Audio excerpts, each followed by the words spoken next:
오늘은 우리는 교회입니다. 36번째 시간으로 사도행전 11장 19절부터 21절까지 말씀을 통해 경계를 넘다라는 제목으로 말씀을 나누겠습니다. 여러분, 혹시 세상에서 가장 비싼 바나나를 알고 계십니까? 바나나가 비싸면 얼마나 비쌀까요? 지난 11월 20일에 미국 뉴욕의 소도비 경매에서 바나나 하나가 무려 620만 달러, 당시 환율로 87억 원, 지금 우리나라 가치로 91억 원에 낙찰되었습니다. 저기 바나나가 보이십니까? 바나나 하나만 넘겨주시면 저기에 바나나가 매달려 있습니다. 저 바나나가 무려 지금 사고 싶으시면 91억을 내셔야지만 사실 수 있는 바나나입니다. 그런데 이 유명한 소도비 경매에 이 바나나가 나왔다는 것만으로도 매우 이례적인 일인데, 그러면 이 바나나가 금태를 두르고 있어서 비싼 걸까요? 경매에 나온 이 바나나는요, 경매 직전 뉴욕 맨하탄에 있는 한 과일 가게 가판대에서 35센트, 그러니까 우리 돈 500원에 산 바나나 한 개, 한 송이도 아니고 한 개가 저기에 붙어 있습니다. 우리가 마트에서도 흔히 볼 수 있는 돌이라고 하는 바나나 농장 브랜드가 있는데, 거기에서 생산한 정말 흔하디 흔한 바나나입니다. 근데 저게 얼마짜리라고요? 90억짜리입니다. 근데 더 놀라운 건 저걸 사신 분이 그 즉시 저 바나나를 드셨답니다. 이 작품의 제목이 이게 왜 비싸냐면 미술 작품이기 때문에 그렇습니다. 한번 보실까요? 안 넘어가나요? 이렇게 생긴 겁니다. 여러분 웃기시죠? 그래서 이 작품의 이름이 코미디언입니다.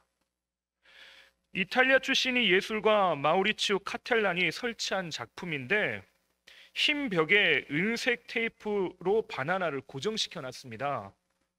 이걸 2, 3일에 한 번씩 신선한 바나나로 교체하면서 전시를 유지해 갑니다. 근데 이 작품을 구매한 사람에게 주어지는 게 뭐냐? 바나나와 접착 테이프 롤 한 개를 주고, 바나나가 썩을 때마다 이를 교체하는 방법을 알려주는 설치 안내서, 또 진품 인증서를 주게 된답니다. 92억을 주고 저 바나나 하나를 산다는 거죠. 근데 이 작품이 유명해진 이유가 있습니다. 2019년도에 처음으로 전시되었을 때 이 바나나가 붙은 걸 보고 한 행위 예술가가 퍼포먼스라고 하면서 저기 벽에 붙어있는 흰 벽에 붙어있는 바나나를 떼어서 그 즉시 먹은 겁니다. 이 작품은 2023년도에 우리나라에서도 전시가 됐었는데요, 이태원에 있는 리율미술관에 전시되었을 때 이때 역시 한 서울대생이 여기에 방문해 와서 이 바나나를 떼어서 먹었습니다. 바나나를 먹은 이 서울대생에게 그 미술관에서 질문을 했습니다. 왜 바나나를 드셨습니까? 했더니 아침을 안 먹고 와서 배가 많이 고팠습니다 라고 답했답니다. 작품 제목처럼 말 그대로 코미디입니다. 이 작품이 비싼 것도 이해가 되지 않고 바나나를 먹은 것도 코미디입니다. 이 작품을 바라보는 사람들, 이 작품을 구매하는 사람, 그리고 열광하는 사람들, 이 작품 자체가 이 작품을 대하는 모든 사람들을 코미디언으로 만들어 버립니다.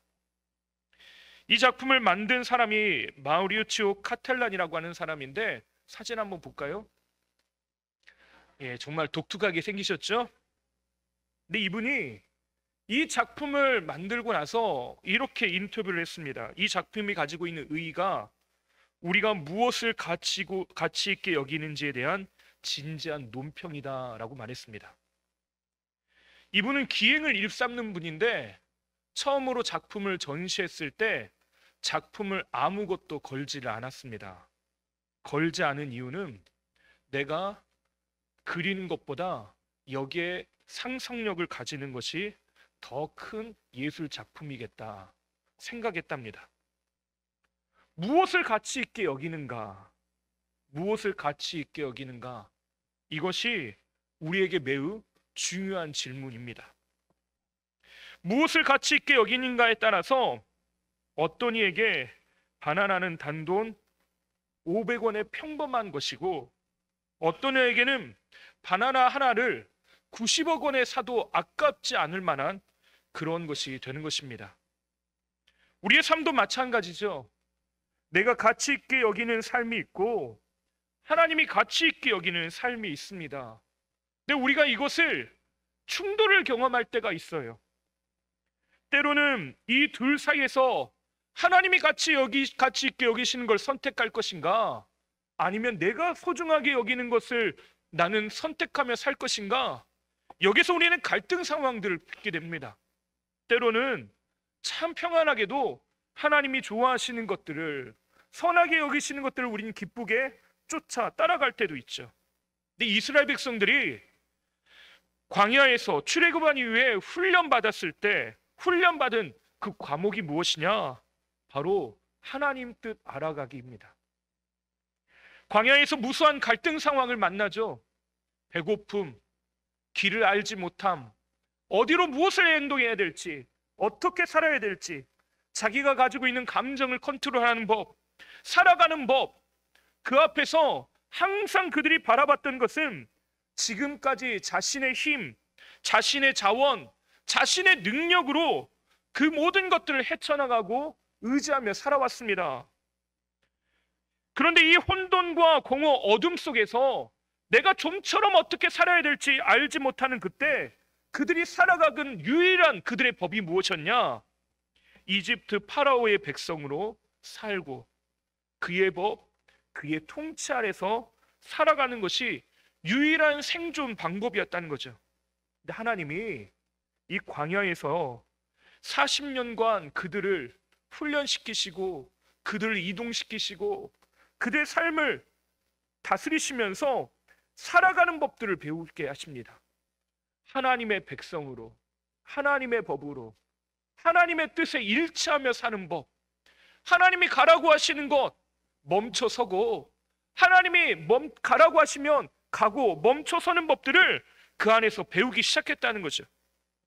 이 인생에 있어서 가장 가치 있는 것이 무엇인가, 우리에게 소중한 것이 무엇인가라고 하는 이 문제를 바로 광야의 시간을 통해 배우게 하셨다는 것입니다. 근데 여기서 이 배움의 시기 안에 중요한 특징이 하나 있는 것 같습니다. 이 시기에 이스라엘 백성들의 믿음이 어떻게 성장했는가라고 보면, 전체적인 그래프를 보면 완만하게 성장하는 것 같지만 그것을 조금 더 디테일하게 살펴보면요, 계단형으로 성장하는 걸 봅니다. 문제를 만나요. 그러면 항상 반응이 뭐냐? 하나님 왜 이러십니까? 왜 이렇게까지 하십니까? 우리 배고파요. 우리 목말라요. 우리 어디로 가야 돼요? 우리를 죽이려고 하십니까? 우리에게 보여주신 땅이 하필이면 이런 곳입니까? 우리가 가라고 하시는 것이 죽음의 땅입니까? 라고 말할 수밖에 없다는 것이죠. 그때 그들은 자신이 겪게 되는 그 삶의 가운데 하나님이 이루어 가실 일들이 안 보여요. 그 문제 상황 가운데 어떻게 반응해야 될지를 알지 못하는 겁니다. 근데 그때 이 상황, 이 환경, 내게 주어진 그 상황들을 속에서 하나님을 신뢰하는 법들을 하나님이 가르치십니다. 그러면 그때마다 마치 계단을 밟고 올라가는 것처럼 부쩍 성장하는 것을 보게 됩니다. 홍해 앞에 서 있는 이스라엘 백성들의 모습이 어땠습니까? 그들은 좀처럼 나아갈 길을 알지 못하고 그냥 우리 여기서 인생이 끝나는구나 라고 생각합니다. 하나님은 하나님을 온전히 신뢰할 때 그 길을 열어주시는 것들을 보게 하십니다. 그 앞에 놓여 있는 것이 바다일지라도, 그가 걸어가는 길이 광야일지라도, 그 앞에 그들의 손에 지도가 들려있지 않더라도 하나님의 길을 열어주시는 것들을 보게 하시더라는 거죠. 아말렉 군대가 쳐들어갔을 때도 어떻습니까? 그들이 가지고 있는 문제 상황에 대해서 어떤 태도로 하나님 앞에 설 것인지, 어디를 바라볼 것인지, 무엇을 의지할 것인지, 이 상황을 어떻게 해결할지 그것에 대해서 배웠습니다. 그래서 그들은 더 이상 적군의 침입, 그 나를 위협하는 그 상황, 거기에 두려워하지 않습니다. 우리를 문제를 만나면 우리는 뒷걸음질 치거나 우리의 성장이 멈췄다고 하는 생각들이 들 때가 있습니다. 그때 하나님께서 우리에게 가르치고자 하시는 것, 그것은 하나님이 우리에게 어떤 분이신지, 그 상황과 환경을 넘어 하나님께로 우리 시선을 돌리면 우리를 어떻게 이렇게 세우시는지 알고 깨닫고 배우게 하기를 원하시더라는 거죠. 우리가 살펴보았던 사도행전 10장부터 우리 읽지는 않았지만 11장 18절까지 이 이야기를 보면 가이사랴의 이방인 고넬료 일행과 또 베드로와 관련된 이야기들이 이제 마무리되는 이야기가 기록되어 있습니다. 사도 베드로가 유대인이 아닌 이방인 고넬료에게 복음을 전하고 그들에게 세례를 베풀었다는 것은 2000년 기독교 역사에 있어서 엄청난 큰 획을 긋는 사건이 되었습니다. 지금까지 사람들이 일반적으로 여겼던 구원의 한계, 그 경계를 완전히 넘어서는 사건이 거기에서 이루어진 것입니다.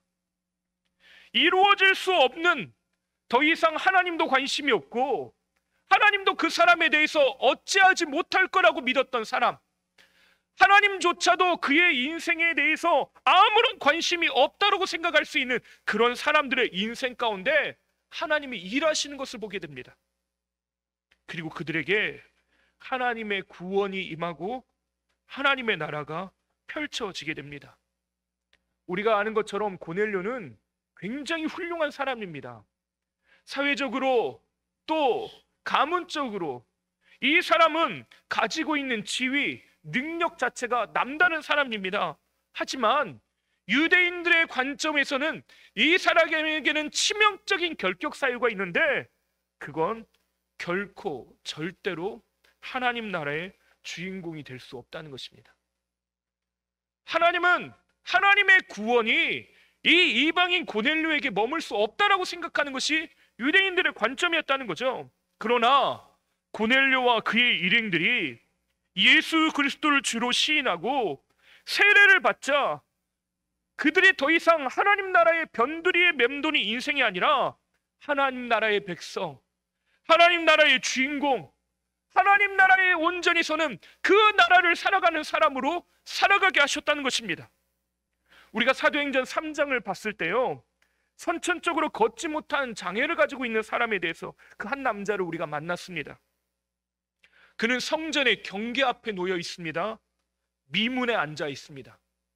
자신의 뒤에는 번쩍번쩍 빛나는 아름다운 문이 놓여 있지만 그 앞에 앉아 있는 자신의 인생은 어떻습니까? 그 어떤 것도 자신을 향해 긍정적인 요소들이 아무것도 없습니다. 초라한 자기 자신, 심지어 사람들에게 자신의 애통함, 인생의 처절함, 그것을 곱씹고 사람들에게 내보이고 광고해야지만 먹고 살 수 있는 안타까움에 노출되어 있는 인생이었다는 것입니다. 그는 40평생을 하나님의 구원에 제외된 사람으로 무수한 사람들이 성전을 드나들 때 그 경계를 넘어 하나님의 성전 안에 들어가 예배할 수 있는 사람이 아니었다는 것이에요. 하나님의 나라로부터 제외된 사람. 근데 그에게 어떤 일이 일어났습니까? 사도행전 3장 6절을 우리 한번 읽어보도록 하겠습니다. 베드로가 이르되 은과 금은 내게 없거니와 내게 있는 이것을 내게 주노니 나사렛 예수 그리스도의 이름으로 일어나 걸으라 하고, 예수 그리스도께서 그의 삶 안에 유의미한 존재로 찾아오시자 그가 그의 인생 가운데 예수님을 붙잡습니다.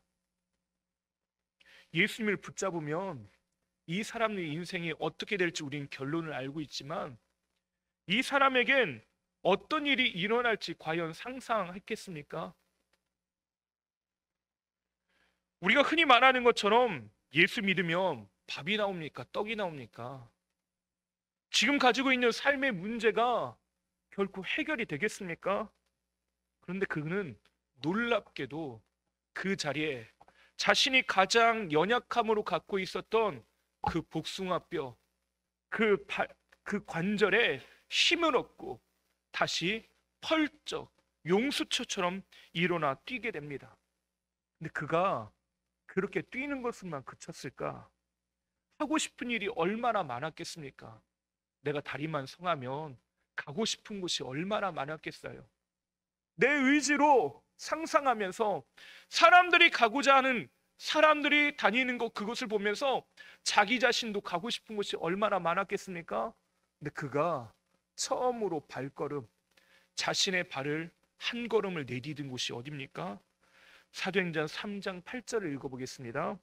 뛰어 서서 걸으며 그들과 함께 성전으로 들어가면서 걷기도 하고 뛰기도 하며 하나님을 찬송하니. 아멘. 그가 가장 하고 싶었던 게 뭐였다는 거예요? 성전으로 들어가는 것이었다는 거예요. 내가 하나님의 백성이 되어서, 내가 하나님의 백성이 된 것을 가장 큰 기쁨, 감격으로 삼았다는 것입니다. 그리고 노래하기 시작해요. 하나님의 하신 일들을 찬송하기 시작합니다. 삶의 한계, 인생에 넘어설 수 없는 경계, 그것이 자기 앞에 놓여 있었는데요, 그가 그것을 한 걸음을 내디딤으로, 예수 그리스도 이름을 붙들므로 완전히 넘어서게 됐더라는 것이죠. 고넬료와 거기 모여있던 사람에게도 동일한 일들이 일어납니다. 거기서 세례를 받아요. 예수로 죽고 예수로 살고 주 안에서 교회로 세움받습니다. 그리고 이제 이와 같은 일이 또 다시 다른 곳에서 일어나게 됩니다. 우리가 읽었던 19절 말씀 함께 읽어보겠습니다. 그때 스데반의 일로 일어난 환난으로 말미암아 흩어진 자들이 베니게와 구브로와 안디옥까지 이르러 유대인에게만 말씀을 전하는데, 여기서 그때라고 하는 말로 시작을 합니다. 이 그때라고 하는 말은 이 19절에서 말하고 있는 것처럼 사울의 주도로 이루어진 스데반 순교 사건을 의미하고 있습니다. 우리가 스데반 순교 사건들도 살펴봤었죠. 그때 사람들이 흩어졌습니다. 환난과 핍박으로 인해서 사람들이, 예수 믿는 사람들이 이 세상에 발붙이고 살아갈 수 있는 세상이 아니게 된 것입니다. 그들은 예루살렘을 벗어나 삶의 경계들을 넘어서기 시작합니다. 세계 각처로 흩어지기 시작해요. 베니게, 이것은 지금의 레바논 지역, 우리가 알고 있는 두로와 시돈이 있는 그 레바논 지역입니다. 페니키아라고 세계사 시간에 아마 배우셨을 것 같습니다. 어떤 이들은 구브로로 갑니다. 이 구브로는 지금의 지중해 섬나라인 키프로스입니다. 또 어떤 이들은 안디옥으로 이주합니다. 시리아 안디옥, 수리아 안디옥이라고 불리는 이 안디옥은 헬라의 알렉산드로스 대왕이 죽은 후에 셀루커스 1세가 중동 지역을 다스리게 됩니다. 그때 자신의 영토 내에 자신의 아버지의 이름을 딴 도시들을 세우게 되는데 그 중에 하나가 바로 수리아 안디옥입니다. 이 수리아 안디옥은 당시의 메가시티입니다. 로마의 교통망이 연결된 경제, 군사, 정치적 요충지였죠. 거기서 뭘 했다는 겁니까? 말씀을 전했답니다. 근데 이들의 형편이 어떻습니까? 도망왔습니다. 핍박으로 인하여 흩어진 것입니다. 그것도 무엇 때문에 흩어졌습니까? 예수 믿는다는 이유 때문에. 예수 믿는 것을 지키기 위해서 그들은 도망쳤습니다. 그런데 그들이 도망쳐서 뭘 하고 있다고요? 예수 믿는 사람들은 이게 문제입니다. 가만히 못 있어요. 좀 제발 좀 가만히 있으라고 하는데 뭐라고 있습니까? 예수를 전하고 있습니다. 가만히 있지 못해요. 심지어 지금 누구에게 복음을 전하냐? 유대인에게만 말씀을 전하니라. 지금 핍박하는 사람이 누굽니까? 예, 유대인이에요. 로마 사람들이 아닙니다. 지금 예수 믿는다는 것을 핍박하는 사람들의 그 사람들이 누구냐? 유대인들인데 자신을 핍박하는 사람들에게 복음을 전하고 있답니다. 예수 믿는 사람들은 이게 문제입니다. 꼭 선을 넘어요. 사람들이 말해놓은 세상이 그어놓은 선이 있어요. 근데 그 선을 꼭 넘습니다. 다시 말해 경계를 넘어서기 시작하는 것이에요. 사람들은 여기까지만, 이렇게까지만, 이 정도면. 근데 그들이 선을 넘기 시작합니다. 무엇을 가지고요? 예수 이름을 붙들고 예수의 이름으로 예수의 그 복음을 전하기 시작하는 것입니다. 그러자 놀라운 일이 일어나기 시작합니다. 20절 말씀도 우리 다시 한번 읽어볼까요? 그 중에 구브로와 구레네 몇 사람이 안디옥에 이르러 헬라인에게도 말하여 주 예수를 전파하니라.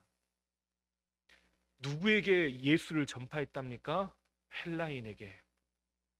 앞서 살펴봤던 고넬료가 로마 사람입니다. 이방인이에요. 아까 말씀드린 것처럼 이것 때문에 첨예한 갈등들이 있을 요소들입니다. 그래서 우리 읽진 않았지만 11장 1절부터 18절 이야기는요, 베드로가 그것을 설명하는 이야기입니다. 나에게 일어난 일이 무엇인지 내가 좀 설명해 볼게. 좀 잘 들어봐. 그들을 설득하고 설명하는 이야기입니다. 근데 이미 어떤 일이 일어나고 있다는 겁니까? 그 스데반의 순교로 인해서 흩어진 사람들이 헬라인, 이방인들에게 이미 복음을 전하고 있대요. 여러분, 유대인의 관점에서는 어떻습니까? 구원을 받을 수 있습니까? 아니죠. 이들이 진짜 선을 넘은 겁니다. 가만히 있지 못하고 복음을 전하기 시작합니다. 유대인들만 구원받고 살아나는 게 아니라 아무것도 모르는 이방인들, 그들도 복음을 듣기를 원하더라는 것입니다. 여기서 말하는 헬라인은요, 헬라파 유대인을 말하는 것이 아니라 진짜 헬라 사람, 이방인을 말하는 것이에요. 그들에게 예수를 전하는 겁니다. 그러자 어떤 일이 일어납니까? 21절 읽어보겠습니다. 주의 손이 그들과 함께 하심에 수많은 사람들이 믿고 주께 돌아오더라. 주의 손이 그들과 함께 하심에 수많은 사람들이 믿고 주께 돌아오더라. 어마어마한 일들이 일어나기 시작해요. 내가 넘은 그 경계, 그 영역 너머에요, 아무것도 없을 줄 알았는데 거기에 하나님이 하시는 일들이 여전히 있었다는 것입니다. 내가 컨트롤할 수 있다고 생각했던 그 영역 너머에서도 여전히 하나님은 일하고 계시더라는 것입니다. 결국 안디옥에 이 전하여진 복음으로 인해서 유대인과 이방인들이 모인 교회가 탄생하는데 그것이 바로 안디옥 교회입니다. 이것으로 인하여 이 복음이라는 어떻게 됐다고요? 이 메가시티, 이 안디옥을 들썩거리는 일들이 일어났다라고 말하고 있는 것입니다. 우리는 오늘 2024년에 마지막 주일을 맞이하고 있습니다. 이제 2024년에 남은 시간도 어느 셀 수 있을 정도의 시간이 온 것 같습니다. 내일 모레, 그러면 2024년도 끝마무리를 짓습니다. 2024년을 돌아보면 저에게도 정말 많은 일들이 일어났던 것 같습니다. 이렇게 여러분과 함께 신앙생활할 수 있는 기쁨을 누릴 뿐만 아니라 교회를 섬기는 담임 목사로 이렇게 설 수 있는 것도 하나님의 은혜인 것 같습니다. 지난 시간을 조용히 돌아봤더니 은혜임을 고백할 수밖에 없는 것 같습니다. 제가 무언가 잘하는 것, 능력이 있어서 하나님이 일하시는 게 아니라 하나님이 일하시는 거예요. 때로는 그것을 제가 눈치채지도 못하는 상황 가운데 하나님이 일하고 계시는 것들을 무수하게 보게 되는 것 같습니다. 그때 정신 차리고 맞아, 하나님이 일하고 계시지, 그렇게 깨닫는 순간들도 있었던 것 같습니다. 우리에게 문제가 없다 말하는 것, 문제 상황이 없다라고 말하는 건 다 거짓말입니다. 문제가 있어요. 어려움이 있습니다. 삶을 더 나아가지 못하게 하는 분명한 한계, 경계선들이 그어져 있습니다. 너 여기까지. 초등학교 때, 저학년 때 저희 책상이요, 짝꿍하고 같이 앉는 책상이었습니다. 꼭 새 학기가 되면 새로운 짝꿍을 만나면 줄을 그어놓고 말을 합니다. 여기는 내 책상이니까 절대 넘어오지 마. 때로는 좀 깐깐한 친구들을 만나면 거기에다가 가방까지 세워놓습니다. 넘어오지 말라고. 그런데요, 시간이 조금만 지나면, 얼마 지나지 않으면요, 그어놓은 선은 무의미해지는 걸 경험하게 됩니다. 우리 앞에 놓여져 있는 한계라고 하는 분명한 선이 있고 우리가 더 이상 나아가지 못할 경계들이 있습니다. 때로는 불안하고 고통스럽고 눈물 나고 힘겨워서 상처가 돼서 한 걸음도 내디딜 수 없는 그런 문제들이 우리에게 있습니다. 하지만 분명한 건 그 너머에서 여전히 하나님은 일하고 계시다는 것입니다. 제가 제 주변에 있는 사람들 이야기를 잘 안 하는데요, 설교 시간에 특히 잘 하지 않는데, 오늘은 제 친구 중에 하나가 목사입니다. 그리고 선교사인데요,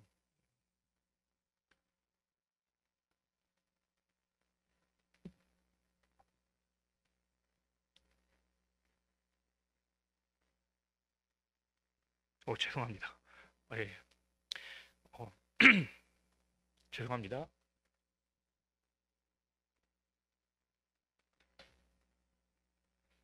그 친구가 오늘 예배에 참여를 했습니다. 그 친구 있다고 제가 지금 일부러 이러는 거 아닙니다. 예. 젊은 시간을 참 어려운 선교지에서 보내다가 열심히 목회하다가 또 다시 선교지를 나간다고 합니다.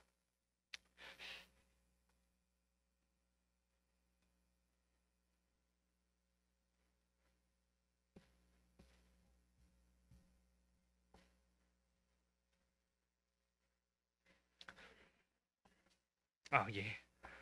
죄송합니다. 예. 안 이러려고 했는데, 예, 죄송합니다.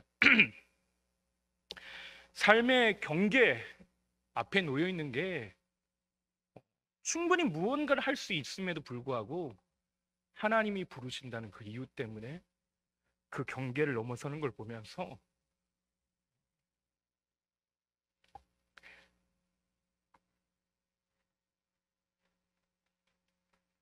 정말 죄송합니다. 안 이러는데, 예. 예.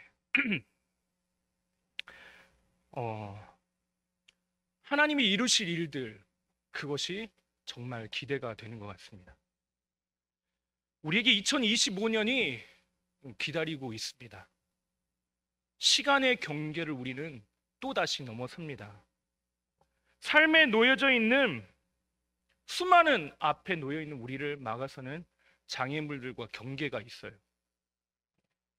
근데 하나님은 그 경계를 넘어설 때마다 어떤 일을 하시냐? 하나님 나라를 확장시켜 가십니다. 나는 여기까지 하나님 나라라고 생각했던 그것을 내가 한 걸음을 내디디면서 그 경계를 넘어서면요, 하나님이 그 나라를 확장시켜 가시는 걸 보게 돼요. 아, 이곳에도 하나님의 나라가 임할 수 있구나. 이렇게 하나님이 꿈꾸고 계시는구나.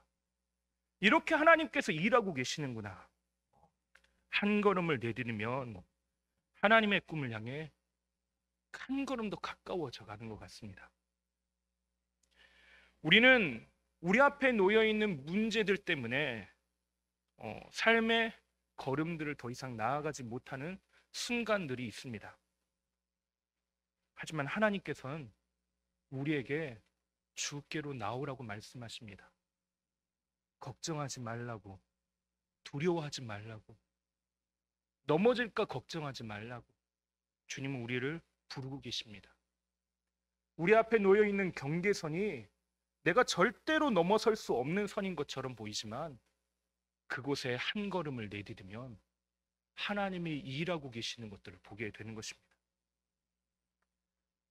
2025년 여전히 우리에게 이루어지지 않고 경험해보지 않은, 가보지 않은 땅이기 때문에 우리를 두렵게 만드는 수많은 일들이 있습니다. 그런데 그 삶 가운데 하나님께서 약속하고 계시는 건 그곳이 아버지의 품이고 아버지의 나라라고 하는 것입니다. 우리 성도들의 삶 가운데 이 동일한 은혜가 있게 되길 바랍니다. 우리는 교회입니다 라고 하는 것은 교회된 성도들이 가는 곳마다 그 삶의 경계를 넘어서고 예수의 이름을 붙잡고 예수의 이름을 전하면서 나아가는 그 자리마다 하나님의 나라를 이루어 가실 하나님의 은총의 시간이 우리에게 반드시 있을 거라고 믿습니다. 2025년을 열어가시는 그 하나님의 은혜 가운데 사시는 저와 여러분 되시기를 주님의 이름으로 축원합니다. 기도하겠습니다.